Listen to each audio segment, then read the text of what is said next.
dari pra-peradilan atas nama Mas Roy ya. Roy Suryo Noto di Projo, tapi depannya KRMT. Dan ini terkait khusus pasal 32 ayat 1 Undang-Undang ITE. Undang-Undang nomor 11 tahun 2008. Karena undang-undang ini secara zalim itu menersangkakan Mas Roy dengan ancaman hukuman 8 tahun penjara. Padahal kami menengarai tidak ada bukti permulaan yang cukup yang bisa digunakan untuk menggunakan undang-undang ini sebagai dasar penersangkaan Mas Roy. Nah, untuk memberikan kehormatan kepada teman-teman yang lain yang tadi tidak sempat membaca, opening ini saya akan berikan kepada Mbak Soraya. Silakan, Soraya. Silakan. Ya.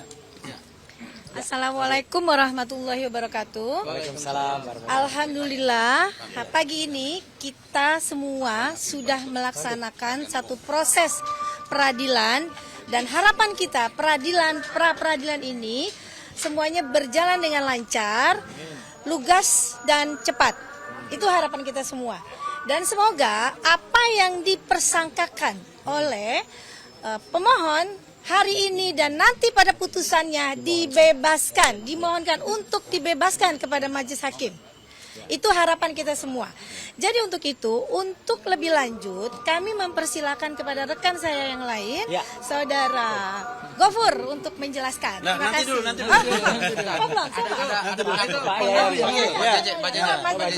Pak JJ. Yang belum Jadi kelihatan. ini lawyer-lawyer kita ingin perkenalkan semua. Ini Erdiana namanya, alias JJ. Tadi Soraya. Silakan. Iya. Izin saya biar ada mic-nya disampaikan. Oh iya. Ya, terima kasih semua rekan-rekan media. Untuk hari ini memang kita membacakan mengenai permohonan pra-peradilan. Sebagaimana tadi disebutkan bahwa kali ini objeknya adalah bukti permulaan atau dalam menetapkan tersangka pasal 32 ayat 1 Undang-Undang ITE terhadap Pak Roy. Sekali lagi mungkin kami berharap agar pra-peradilan kali ini memiliki jalan yang lurus juga dan berakhir baik seperti yang diharapkan, karena permohonan pra-peradilan ini kita ajukan sudah melalui pemikiran dan pertimbangan yang solid, sehingga kami harapkan putusannya adalah baik dan benar. Terima kasih. Oke, ya berikutnya ini walaupun sedikit nggak apa-apa. Ini Pak Yasena, lawyer kita juga, dari singkatan dari Yaya Satya Nagara. Bismillahirrahmanirrahim. Assalamualaikum warahmatullahi wabarakatuh. Terkait dengan pasal 32 ayat 1, tadi sudah dibacakan panjang lebar ya. Di situ kaitan dengan masalah ijazah digital. Ya, digital. Nah, yang dipersangkakan ke beliau ini digital. Nah, beberapa kali tampil di media bahwa ijazah digitalnya Bapak Insinyur Joko Widodo dipotong-potong katanya. Yang dipotong-potong apanya? Ya, ijazah yang asli ada di siapa? Kalau ada. Ya, ijazah yang asli ada di siapa? Kalau ada, itu analog. Ya, yang dipermasalahkan sekarang ijazah digitalnya. Digital punya siapa? Itu punya Dian Sandi yang meluncurkan. Ya, kenapa harus ditersangkakan kepada klien kami? Dian Sandi yang harus dicari. Ya, itu pasal 32 ayat 1, makanya kami pra-peradilankan. Karena ada yang tidak cocok, tidak pas, mempertersangkakan klien kami Bapak KRMT Roy Suryo Noto di Projo.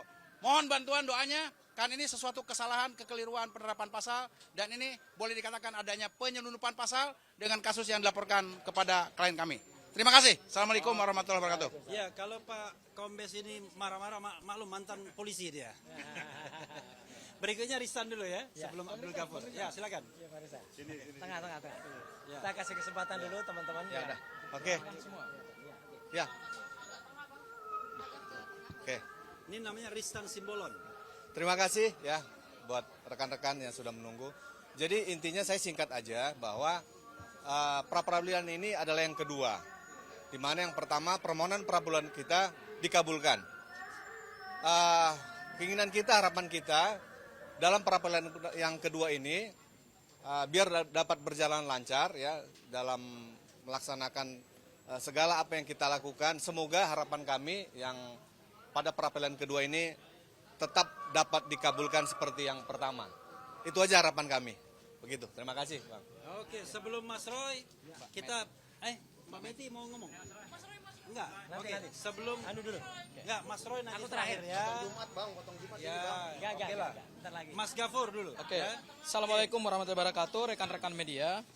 Ini di hadapan saya adalah surat permohonan pra-peradilan yang kedua. Jadi seperti yang tadi ditegaskan oleh Bang Ristan, ini permohonan pra-peradilan kami yang kedua, dan yang kami uji adalah pokok perkara. Kalau pada permohonan pra-peradilan pertama yang diuji itu adalah upaya paksa penangkapan, penahanan, penggeledahan, dan alhamdulillah sudah dikabulkan. Sekarang kami masuk kepada pokok perkara, yaitu kami ingin menguji bukti permulaan atau alat bukti yang digunakan oleh penyidik Polda Metro Jaya dalam menerapkan pasal 32 Undang-Undang ITE. Kami menantang Polda Metro Jaya untuk membuktikan dalam sidang pra-peradilan ini apakah mereka mempunyai bukti yang cukup atau tidak untuk menetapkan Mas Roy sebagai tersangka dengan pasal pidana yang ancamannya terberat, yaitu 8 tahun penjara. Ataukah jangan-jangan memang itu adalah suatu pasal entertain yang tidak diperkuat dengan bukti yang kuat, bukti permulaan yang cukup, atau dua alat bukti yang sah, hanya karena pelapornya adalah Insinyur Joko Widodo yang kita tahu adalah mantan Presiden Republik Indonesia. Yang pertama. Kemudian yang kedua, dampak dari pra-peradilan yang kami mohonkan ini tentu sangat serius.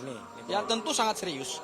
Karena tadi dalam petitum yang dibacakan oleh Bang Refli Harun, ada jaksa penuntut umum selaku turut termohon, maka berdasarkan pasal 163 ayat 1 huruf E KUHP yang baru, terhadap permohonan pra-peradilan yang sedang dilangsungkan, maka pokok perkara tidak bisa diperiksa. Sampai kemudian keluar putusan pra-peradilan. Dan kalau permohonan pra-peradilan, yaitu kami minta supaya hakim pra-peradilan membatalkan pasal 32 Undang-Undang ITE karena tidak diperkuat dengan bukti permulaan yang cukup, bukti yang kuat, dua alat bukti minimal dalam KUHP, maka dampak seriusnya adalah jaksa penuntut umum harus mengeluarkan pasal 32 dalam surat dakwaan. Ya. Barangkali itu Bang Refli yang bisa saya sampaikan, nanti elaborasi lebih lanjut dari Bang Refli. Makasih. Bang Refli. Kita sampai pada saat yang berbahagia. Oke. Dengan selamat sentosa mengantarkan Mas Roy untuk Baik. berbicara. Assalamualaikum warahmatullahi wabarakatuh. Waalaikumsalam. Ya, rekan-rekan sekalian, tadi sudah kita dengar secara detail, secara teknis apa yang sudah disampaikan oleh para kuasa hukum saya di dalam permohonan pra-peradilan kedua. Jadi ini sebenarnya kenapa kalau teman-teman tanya kenapa hanya singkat atau hanya satu? Meskipun singkat, ini terdiri dari 24 halaman tadi yang kita baca, ya. Yang kemarin lebih dari 30 halaman. Dan singkat tapi ini sangat bermakna. Karena ini kalau kata Mas Gafur tadi, ini disetujui atau ini dikabulkan, maka itu akan berpengaruh kepada didakwakannya pasal 32 ayat 1 kepada saya. Karena alasannya tadi jelas, Pak Yasena tadi juga sudah mengatakan apa yang nanti akan diuji itu tidak berkesesuaian antara barang fisik, barang analog, dan barang digital. Jadi harapan kami ya teman-teman semua, kalau tadi ada yang pagi-pagi ada yang bertanya, apa yang mau kita harapkan dengan ini ya? Kita berharap agar ini bisa mematahkan nanti pada pokok perkara ya, meskipun kita nanti akan masuk ke sana ya. Nah, ada hal lain yang penting untuk saya sampaikan karena banyak sekali pertanyaan ke saya. Pada saat yang sama ya, ketika kami melakukan permohonan pra-peradilan ini ya, ada kawan-kawan lain yang sedang melakukan audiensi ya. Alhamdulillah kalau itu audiensi, karena tadinya mau melakukan aksi di depan Komisi Yudisial. Yang melakukan audiensi, saya terus terang dalam hati kecil saya juga mengatakan terima kasih kalau rekan-rekan masih mau berjuang untuk saya dan Dr. Tifa. Tetapi di antara teman-teman itu dalam tim advokasi anti kriminalisasi dan akademisi, ada yang sudah juga sebenarnya memohonkan atau mundur dari saya, sudah mengirim surat permunduran ke saya. Tapi masih ada di situ juga. Jadi menurut saya, tolong teman-teman di TAKA juga terima kasih atas masih mau membela saya. Tapi tolong tegas, kalau masih mau bela, katakanlah bela. Kalau mau mundur, katakanlah mundur. Ya, karena sudah ada surat mundur ke saya, tapi orangnya masih ada di dalam itu. Ya, termasuk juga Pak Jenderal Sunarko yang ada juga dalam audiensi. Terima kasih Pak Narko. Cuman tolong lain kali ya, saya juga karena beberapa jam yang lalu saya juga kirim agenda resmi kita di sini. Jadi sebaiknya kalau kita dikoordinasikan dengan baik ya, itu mereka mungkin akan bisa dikoordinasikan mungkin setelah Jumatan. Lah kalau setelah Jumatan kan saya juga bisa ada di sana gitu loh. Jadi tidak berbarengan. Tapi oke lah, apapun saya menghargai niat baik itu, tetapi tolong semuanya lebih terukur, lebih terarah, agar tidak ada yang nanti akan mempertanyakan, Mas kok bisa ada di sana, ada di sini. Semuanya tujuannya baik, tapi tujuan baik itu tolong disampaikan dengan hal yang strata yang baik. Tapi sekali lagi, agenda resmi kita di sini adalah soal pengajuan pra peradilan dan tentu saja harapannya ini akan baik untuk kita semuanya. Jadi kalau baik untuk kita semuanya, tidak ada lagi yang terpisah-pisah. Ini kasusnya sebenarnya kasus lama, tapi nggak apa-apa. Kasus lama itu masih tetap aktual, karena kalau kemudian ada yang ke sana, ada yang ke sini, itu bagaikan apa? Bagaikan tuyul-tuyul dulu. Nah, ini dulu ada tuyul yang beda nasib. Ada yang ke pra peradilan, ada yang ditinggal. Nah, jadi supaya jangan sampai ada yang merasa tertinggal, ayo kita bersama-sama.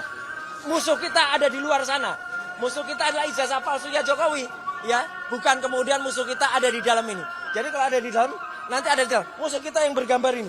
Nah, itu ya. Sekian, terima kasih. Wassalamualaikum warahmatullahi wabarakatuh. Terakhir, Kembali ke ya, ini ada calon ahli kita, ya. Ya. Mas Didit, Dr. Didit Wijayanto Wijaya. Silakan. Oke, terima kasih semua ya. Ya. Supaya nggak bingung ini nanti yang akan diterangkan atau diperjuangkan oleh Mas Roy di sini adalah kalau Mas Roy ya ini bukan dibilang benar salahnya. Yes. Tidak, bukan itu. Jadi kalau sekarang Mas Roy dituduh mencuri misalnya. Jadi harus ada saksi. Jadi si termohon ini, penyidik ini mestinya punya saksi-saksi. Itu Dia harus ada dulu. harus ada yang melihat Mas Roy manjat pagar, Ya. lompat, kemudian temboknya dilewatin, kemudian kembali lagi bawa laptop, bawa sepeda, bawa apa. Nah, sekarang ini kita bertanya, mana itu? Karena apa? Karena saya dapat info dari PH, dari tim kuasa hukum, advokat, mereka itu sudah melihat laporan polisi yang dibuat Pak Jokowi. Nah, Jadi di sana harusnya ada saksi yang melihat Mas Roy itu merubah-robah, mencuri dulu dong dokumennya Pak Jokowi. Dia mencuri dulu, kemudian dia robah-robah, ditransmisikan lagi. Dan Pak Jokowi harus tidak punya lagi dokumen tersebut. Sudah hilang, sudah rusak. Dirusak sama Mas Roy. Apakah itu caranya dengan offline mencuri atau dia dengan menghacking, ya? Itu harus ada saksi-saksi yang melihat. Nah, bagaimana kita mensomir tadi diminta itu untuk si penyidik punya nggak bukti-bukti itu. Nah, jadi kalau dilihat dokumen Dian Sandi saja masih baik-baik saja. Tidak diapa-apain.